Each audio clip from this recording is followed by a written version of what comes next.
The champagne glass trembled in my hand, just slightly, but enough that I had to steady it with both palms. 7 years, 3 months, and 12 days. I'd counted every single one. You don't have to do this, Bella. I glanced at Daniel, standing beside me in his perfectly tailored suit, concern etched across his features. Sweet, protective Daniel. He'd been against this plan from the start. Yes, I do, I said quietly. The Ashworth Hotel ballroom stretched before us like a battlefield dressed in crystal and silk. Manhattan's elite mingled beneath chandeliers that probably cost more than most people earned in a lifetime. Somewhere in that sea of designer gowns and false smiles was Marcus Ashworth, the man who'd destroyed my life. Invitation? The security guard's voice cut through my thoughts. I handed him the embossed card. My hands were steady now. 7 years of planning had a way of burning away the nerves, leaving only cold determination. He scanned it and stepped aside. Enjoy your evening, Miss Chen. Chen. I'd taken Daniel's name when we married last year, though not for the reasons people assumed. Isabella Martinez had died in a prison cell. Isabella Chen had risen from her ashes. Last chance to turn back, Daniel murmured as we entered the ballroom. Find us drinks, I said instead of answering. I need a moment. He hesitated, then nodded and disappeared into the crowd. I stood alone, scanning the room until I found him. Marcus Ashworth stood near the bar, laughing at something a silver-haired man had said. He looked exactly as I remembered, devastatingly handsome, effortlessly charming. His wife Victoria clung to his arm in a red dress that screamed money. My chest tightened, but I'd learned to breathe through pain. 7 years ago, Marcus had been mine. Or so I believed. Isabella? Isabella Martinez? I turned to face a woman in emerald silk, her eyes wide with recognition, and barely concealed schadenfreude. It's Chen now, I corrected with a smile that didn't reach my eyes. Isabella Chen. Oh. I didn't know you'd gotten married. Her tone suggested she didn't know I was even alive. I thought you'd left New York after everything.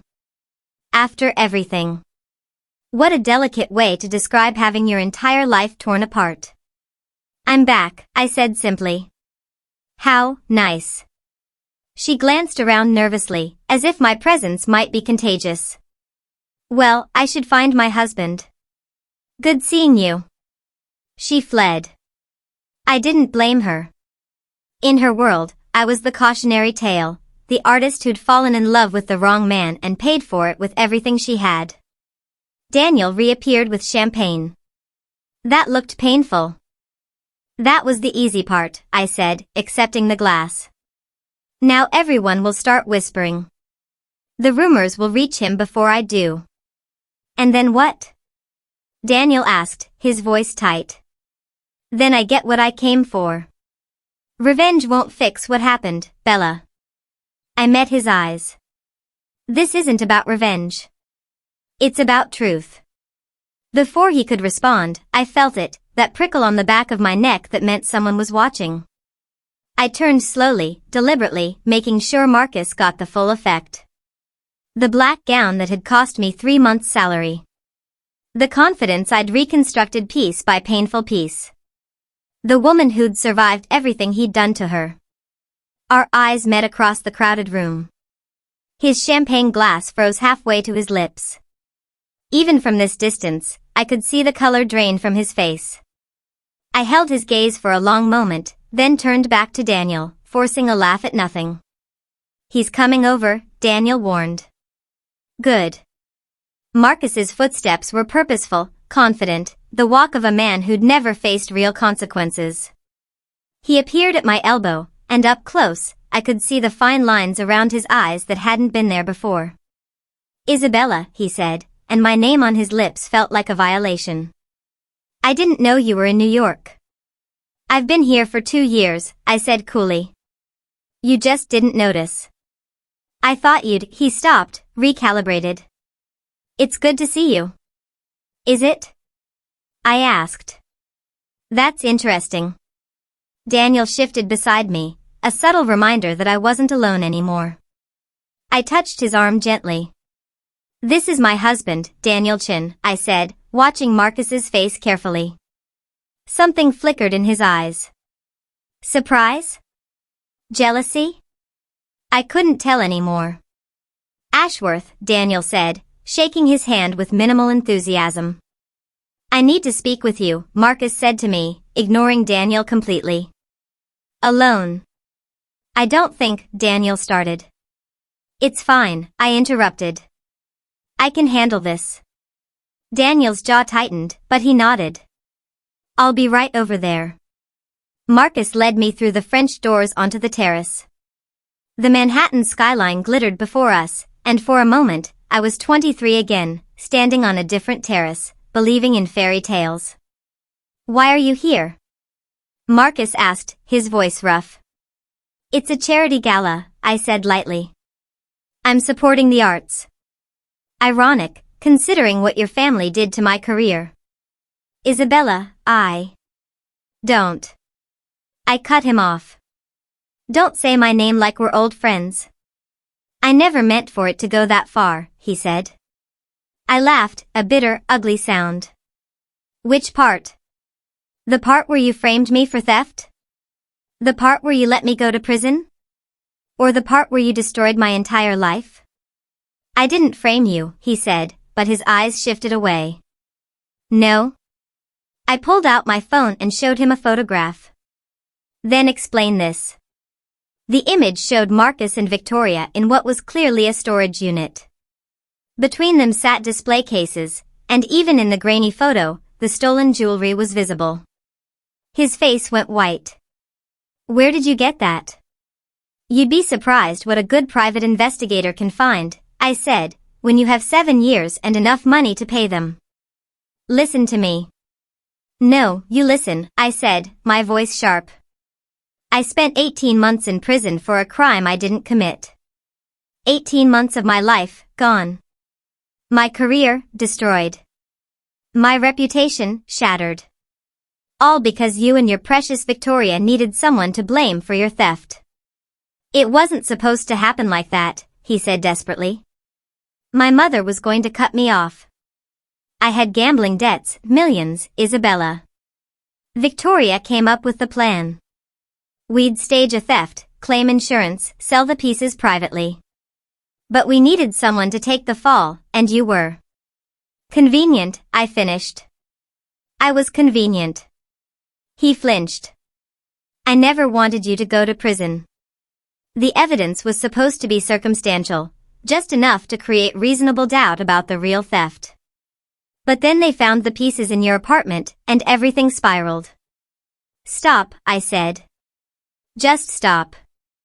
Don't stand there and tell me it was an accident. You put those pieces in my apartment. You planted evidence. You destroyed me on purpose." "Victoria did that part," he said quickly.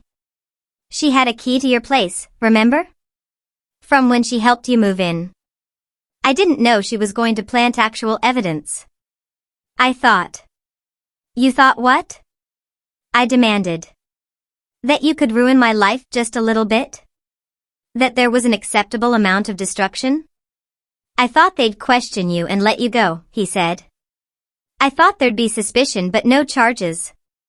I didn't know Victoria had been so thorough. I didn't know about the security footage she doctored, or my mother's statement." "Your mother knew?" The betrayal cut deeper somehow, knowing that whole family had conspired against me. "No," Marcus said quickly. "No, Victoria manipulated her. Told her she'd seen you acting suspicious, asking questions about the jewelry. My mother believed her because Victoria was about to become family, and you were just your girlfriend," I finished. "Just the woman you claimed to love." He was quiet for a long moment. "I did love you," he said finally. "That part was real. But not real enough," I said. "Victoria and I had been together since college," he said, as if that explained everything. "When she came back from Paris, when she said she wanted to try again, my family expected us to marry. It was always supposed to be her. So you used me, I said. Made me fall for you so you'd have the perfect scapegoat. It wasn't like that at first, he said.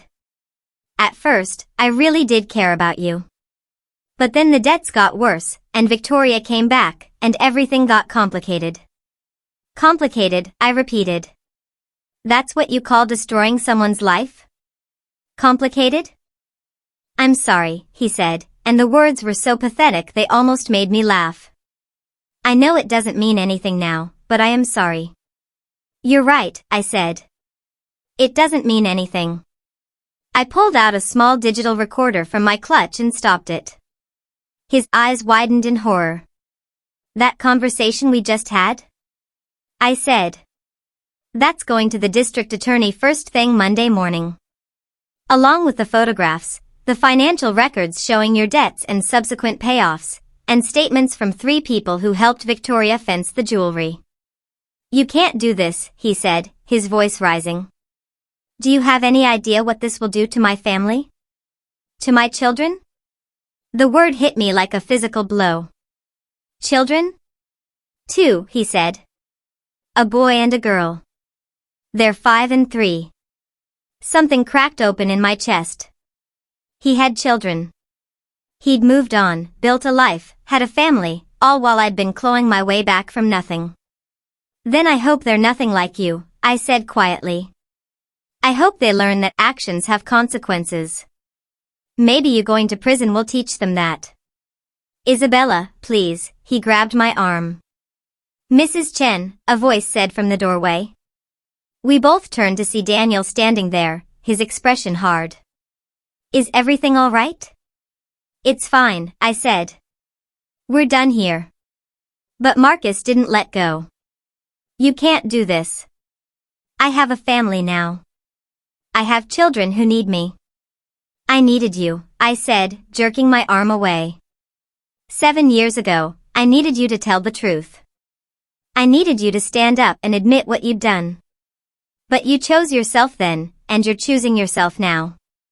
If you do this, you'll destroy innocent people, he said desperately. Victoria's parents, they're elderly. This will kill them. And my kids. Your kids will be fine, Daniel said coldly. Kids are resilient. Especially when they're raised by someone other than you.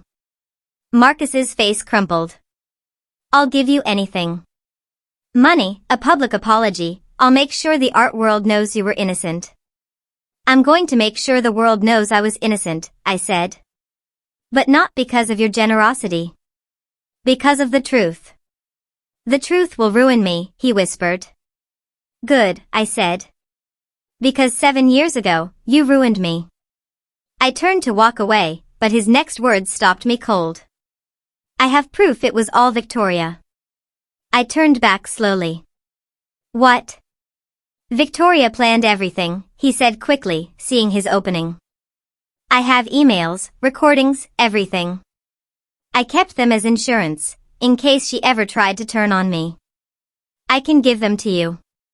You can go after her instead of me. I'll testify against her. I'll tell everyone how she manipulated me, How she what? I interrupted. Made you a victim? You're actually standing here, trying to throw your wife under the bus to save yourself? She's the one who planted the evidence, he said desperately. She's the one who doctored the security footage. I just went along with it because I was scared. Oh my God, I breathed. You really are a coward. I have children, he shouted. They need their father. I needed my freedom. I shouted back. I needed my career. I needed my life. But you took all of that because you were too much of a coward to face your own mistakes. Ms. Martinez? We all turned to see 2 men in suits standing in the doorway. FBI, I realized immediately. They were early. I'm sorry, I said to Marcus, and I meant it. Not sorry for what I was doing to him, but sorry that he'd turned out to be such a disappointment. Sorry that the man I'd loved had never really existed at all. But this ends tonight. Isabella Chen, one of the agents asked. Yes, I said. We got your message about moving up the timeline. We have Victoria Ashworth in custody, and now we'll need Mr. Ashworth to come with us as well. Marcus looked at me with something like betrayal in his eyes, which would have been funny if it wasn't so tragic. You called them early, he said. I called them after you grabbed my arm, I said. I thought we were just going to talk, Marcus. I thought maybe, after all these years, you'd finally tell the truth. But you couldn't even do that. You had to try to manipulate me one more time, to make yourself the victim.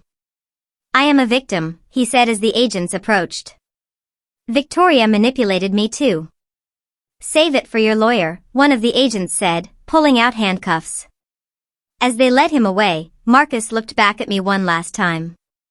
I really did love you, he said. I hope you know that. I don't care anymore, I said, and realized it was true. Daniel drove us home in silence. It was only when we were safely inside our apartment that I finally broke. The sobs came from somewhere deep inside, violent and ugly. All the anger and pain and grief I'd been holding back for 7 years poured out of me. Daniel held me through it, his arms steady and strong, not saying anything because there was nothing to say. When I finally stopped crying, my voice was hoarse. Did I do the right thing? Do you think you did? He asked. I don't know, I admitted. He has children, Daniel. 2 little kids who are going to grow up knowing their father went to prison. 2 little kids who are going to grow up knowing actions have consequences, Daniel said firmly. And maybe, if they're lucky, they'll turn out nothing like him. What if I just wanted revenge? I whispered. What if this was never about justice at all? Does it matter? Daniel asked. Justice and revenge, sometimes they're the same thing. You were wronged, Bella. Terribly wronged. You spent 18 months in prison for a crime you didn't commit. Your career was destroyed. Your life was shattered. You had every right to want them to pay for that. But his children will be taken care of, Daniel said. They have grandparents, presumably other family. They'll be okay. But you? You've spent 7 years rebuilding yourself. You've earned the right to move forward without this hanging over you. I leaned into him, exhausted. What happens now? Now you heal, he said simply. Really heal, not just survive. 3 weeks later, I stood in front of my lawyer's office, staring at the settlement offer. The Ashworth family was offering $10 million to make this go away quietly, to avoid a public trial, to keep the details out of the media. It's a good offer, my lawyer said. More than good. With this kind of money, you could restart your career properly. Open your own gallery. Never worry about money again. I thought about Marcus and Victoria, both out on bail, waiting for their trial. I thought about their children, who I'd seen in photographs, blonde and beautiful and innocent. I thought about what a public trial would do to them, how their classmates would treat them, how they'd carry their parents' shame for the rest of their lives. And I thought about 18-month-old me, sitting in a prison cell, wondering how my life had gone so wrong. No, I said. My lawyer blinked. No. No settlement, I said firmly. We go to trial. The truth needs to come out, all of it. Not for revenge, but because those kids deserve to know the truth about their parents. Because other young artists deserve to know what happened to me. Because the world needs to know that rich people can't just destroy lives and buy their way out of consequences. Are you sure? My lawyer asked. A trial will be brutal. They'll dig into your past, they'll try to discredit you. Let them try, I said. I have nothing to hide anymore. The trial lasted 6 weeks. It was everything my lawyer had warned me about and worse. Marcus's defense team painted me as a scorned ex-girlfriend seeking revenge. They brought up every mistake I'd ever made, every questionable decision. They tried to make me look unstable, vindictive, greedy. But I had the truth on my side. I had the recordings, the photographs, the financial records. I had the 3 people who'd helped fence the jewelry and were now willing to testify in exchange for immunity. And most damning of all, I had Victoria. Because here's what Marcus hadn't known, Victoria had kept her own insurance policy. And when I'd approached her through my lawyer, offering her a deal, testify against Marcus, and I'd recommend a lighter sentence, she'd taken it without hesitation. On the stand, Victoria was devastating. She testified about how Marcus had come to her with the plan, how he'd convinced her that stealing from his own family was justified because he'd inherit it all eventually anyway. She testified about planting evidence in my apartment, about doctoring the security footage, about manipulating Marcus's mother. "Did you feel any remorse?" the prosecutor asked her. Victoria looked at me for the first time since the trial started. "Not at first," she said quietly. Ms. Martinez was just a problem to be solved. I didn't think about her as a real person. But later, when I saw what happened to her, yes. I felt remorse. Not enough to come forward, but enough to keep records. Just in case. Just in case she needed to save herself. Even Victoria's confession was self-serving. When Marcus took the stand, he tried to paint himself as Victoria's victim. But the evidence didn't support his story, and his own words, recorded on my device that night, condemned him. The jury deliberated for 3 days. When they came back, their verdict was unanimous, guilty on all counts. Marcus got 8 years. Victoria got 6, with the possibility of parole after 4. I thought I'd feel triumphant when the verdict came down. I thought I'd feel vindicated, satisfied, complete. Instead, I just felt tired. "It's over," Daniel said as we left the courthouse, pushing through the crowd of reporters. "Is it?" I asked. That night, alone in our apartment, I sat in front of my easel for the first time in months. I'd been too consumed by the trial to paint, too focused on the past to create anything new. I picked up my brush and started to work. What emerged wasn't planned or calculated. It was raw, emotional, a canvas full of shattered pieces slowly reassembling themselves. Broken glass becoming stained glass. Destruction becoming creation. I painted through the night and into the morning. When Daniel found me, the painting was finished. "It's beautiful," he said softly. "It's me," I said. Or who I am now, anyway. Not the girl I was before Marcus, and not the woman consumed by revenge after. Something new. "What are you going to call it?" he asked. I thought for a moment. Resurrection. 6 months later, I had my first gallery show in 8 years. The critics loved it. The art world welcomed me back with open arms, partially because I'd been exonerated, partially because scandal sells, but mostly because the work was good. Really good. The kind of raw, honest art that only comes from having survived something terrible and come out the other side. On opening night, I stood in front of Resurrection, watching people study it, interpret it, feel it.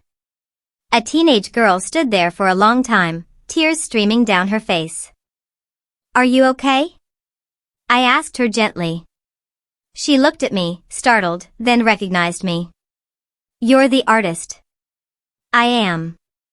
"This painting," she said, gesturing to it. "It's about surviving, isn't it? About being broken and putting yourself back together?" "Yes," I said. "My dad hurt my mom really badly," she said quietly. "And she left him, but she's having such a hard time. She feels broken. I showed her articles about you, about what you survived. It helped her. And this painting." She trailed off. I touched her shoulder gently. "Tell your mom she's going to be okay. It takes time, and it's not easy, but you can rebuild yourself. You can become something even stronger than you were before." She nodded, wiping her tears. "Thank you." After she left, Daniel appeared with champagne. "You're supposed to be mingling," he said. "I am mingling," I protested. "You're hiding by your own painting," he pointed out. It's a strategic position, I said. He laughed and kissed my temple. You did it, Bella. You really did it. Did what? Survived, he said. And more than that, you turned your pain into something beautiful. I looked around the gallery, at my paintings covering the walls, at the people moved by them. This was my vindication, my proof that Marcus and Victoria hadn't destroyed me, not permanently. They'd broken me, yes. They'd shattered me into 1,000 pieces. But I'd put myself back together, and the cracks had only made me stronger. That night, lying in bed next to Daniel, I finally let go of the anger I'd carried for 7 years. Not because Marcus and Victoria had been punished, though they had been. Not because I'd gotten revenge, though maybe I had. But because I'd proven something more important, that I could survive, rebuild, and thrive despite everything they'd done to me. Marcus Ashworth had tried to destroy me to save himself. Instead, he'd forged me into someone who couldn't be destroyed at all. And that, I realized, was the sweetest victory of all. Not his downfall, but my rise. Not revenge, but resurrection. Not the ending of my story, but the beginning of a new chapter, one where I was no longer defined by what had been done to me, but by what I'd chosen to do with the aftermath. I'd survived. I'd rebuilt. I'd won. And now, finally, I was free.